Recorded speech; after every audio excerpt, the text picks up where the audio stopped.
Carbs are not the enemy. In this video, I'll cover my top 10 tips on why carbs are absolutely crucial for keeping your metabolism from crashing. Plus, I'll share my favorite fat loss carb sources. My name is Jules Vega. Why should you listen to me? Because I've gotten lean and stayed lean for over 30 years. I know what works and I know what doesn't, which leads to number one, fueling high intensity workouts. You ever try training on low carbs? It just sucks. You really want to have your glycogen stores topped off if you're going to be able to lift heavy. That's really what refers to intensity, is how heavy you're lifting. Or if you want to do some high intensity interval training, at the end of that, you got to have those carbs in your system because you need to fuel it. This in turn will help you burn maximum calories throughout the day through the process known as EPOC, excess post-exercise oxygen consumption. This is where you're going to burn calories at a higher rate for 24 to 48 hours after you've done that exercise. If you train on an every other day schedule, then you're going to be burning maximum fat between your workouts. Number two, preventing metabolic slowdown. Low carb diets can really crash your thyroid gland. Your thyroid needs to convert T4 to T3, which happens in the liver and in your kidneys. And guess what? It's highly dependent on carbohydrate. If you didn't know, your thyroid is what helps burn extra calories. When your thyroid is busted, your metabolism will suffer. This is why when carbs and calories are super low, you feel cold all the time with low energy. Number three, the satiety secret. Eating enough carbs can actually make you feel fuller for longer. This makes it way easier to stay in a calorie deficit. More on the best carbs that I like to eat for me, but hopefully it'll give you some tips on what you can incorporate into your diet. Number four, boosting mood and compliance. I don't know about you, but when my carbs get too low, I can get downright nasty. When your diet is too low in carbs, you're constantly thinking about quitting because it just doesn't feel good. Eating enough carbs is super important because it makes your diet sustainable over the long run. Number five, optimizing sleep and recovery. Have you ever woken up an hour after you fell asleep feeling like you want to crush a sugary snack? That's because you went to bed too low on carbs. And what happened was, as you fell asleep, your blood sugar dropped and it woke you up. That's why I like to eat plenty of carbs in my last meal, so I have that sugar in my system and it's not going to wake me up. But don't go too far and eat a big bolus of carbs before you go to bed, because that could wake you up too, because what will happen is then your blood sugar will drop again, then you're going to wake up hungry. So there's a fine balance, the Goldilocks principle. Enough to keep you asleep, but not so much that it wakes you up, or too little that it wakes you up. You got to strike a balance. When I eat the right amount of carbs in my last meal, my sleep quality is amazing. And what happens when you have great uninterrupted sleep?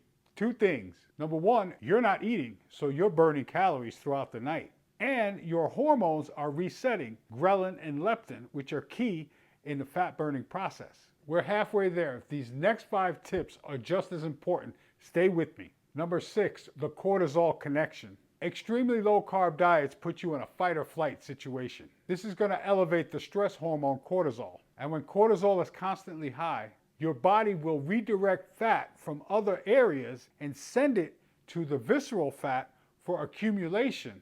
This is particularly a problem when people go keto and super low carb, because even though, yes, they're losing weight and yes, they may be losing body fat, but they're still accumulating fat in the belly. Have you ever seen a person, it looks like a spider body, where they've got skinny extremities, but they still got a pot? That's cortisol. Number 7, the water weight myth. When I'm in a fat loss phase, I understand the fluctuations in water.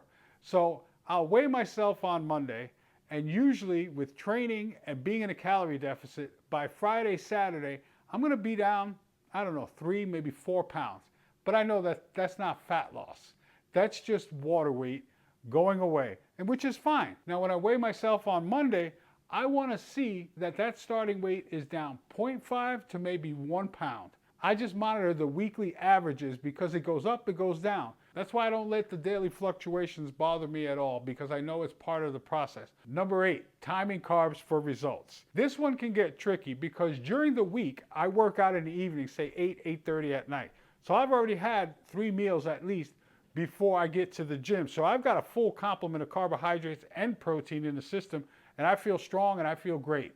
But on the weekend, I train early in the morning, and I had been fasting. But I'm going to be honest with you, lately over the last couple of workouts on the weekend, I started incorporating a small meal of carbohydrate, about 30 grams, with about 20 grams of protein.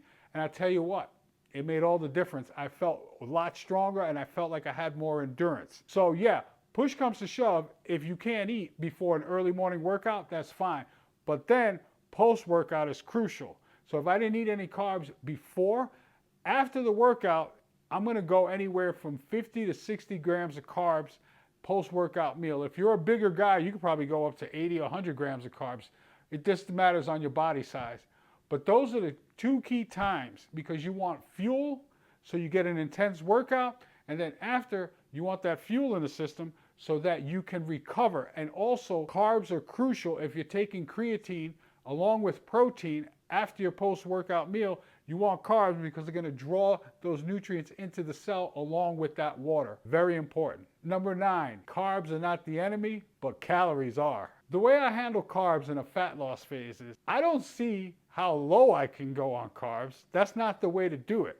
The way I do it is I see how high I can stay in carbs and still keep losing body fat, because that may end up being, say, 200 grams of carbs per day. That's great. That's a fair amount of carbs to be eating, because when you're in the gym and your carbs are super low, you know that feeling. You got like no pump, you're flat, no strength. That's why you want to say, how high can I keep my carbs and still lose body fat? That's the ticket. Number 10, my favorite fat loss carb sources. A staple in my diet is always going to be sweet potato, but you can only eat sweet potato so long before you want to have a regular potato, because if you're having steak, just a regular potato is much better. One thing I want to make clear right away is I have a rotation of foods, a rotation of carbs especially. I bring them in, I bring them out. So you have to keep that in mind. You have to eat the carbs that you can control the calories, and then just switch them up. That's it. Brown basmati rice. As you can see, with the sweet potato, brown basmati rice, I'm getting the complex carbs, which complex carbs are simply carbs that have a lot of fiber in them that don't get broken down quickly. Simple carbs or simple sugars would be taking a tablespoon of sugar, throwing it in your coffee. That's a simple sugar. I can't make it any more complicated than that. I like to throw in some diced fruit into my salads, or sometimes I'll just throw it into my rice. And this is amazing because you're getting the phytonutrients. That's a big thing. You want to make sure that you're getting a variety of colors in your fruits and your vegetables, because you need those phytonutrients as well. Right now, I'm vibing on white sourdough bread, and I'll tell you why. Because it's super low in carbs. 2 slices is 30 grams, and it's low in calories, only 80 calories, and it's just healthier for you. I know all the buzz right now is sourdough, and unfortunately I got caught up in it too, but you know what? Now that I'm eating sourdough, I've gotten away from whole grain bread, and I'm eating the sourdough, and I'm really loving it. And pre-workout, couple slices of sourdough, 2 yellow eggs, 4 egg whites. I'm telling you, that's the perfect pre-workout meal. That's the meal that I've been eating recently, where I'm feeling stronger and more endurance in the gym. Don't sleep on sourdough bread. Very good. So for vegetables, I like this pepper and onion blend, but I also have frozen spinach, frozen broccoli, and I eat a lot of salads as well. So you can get all your nutrients. You don't have to be so concerned. I actually track my nutrients in my app, and I'm usually always very on point with getting the daily recommended dosages. I don't even take a daily multivitamin. And last time I had my blood work, there was no deficiency. But I like to get my nutrients from real food. Now, watch 15 signs that your diet is working. And as always, thanks so much for watching.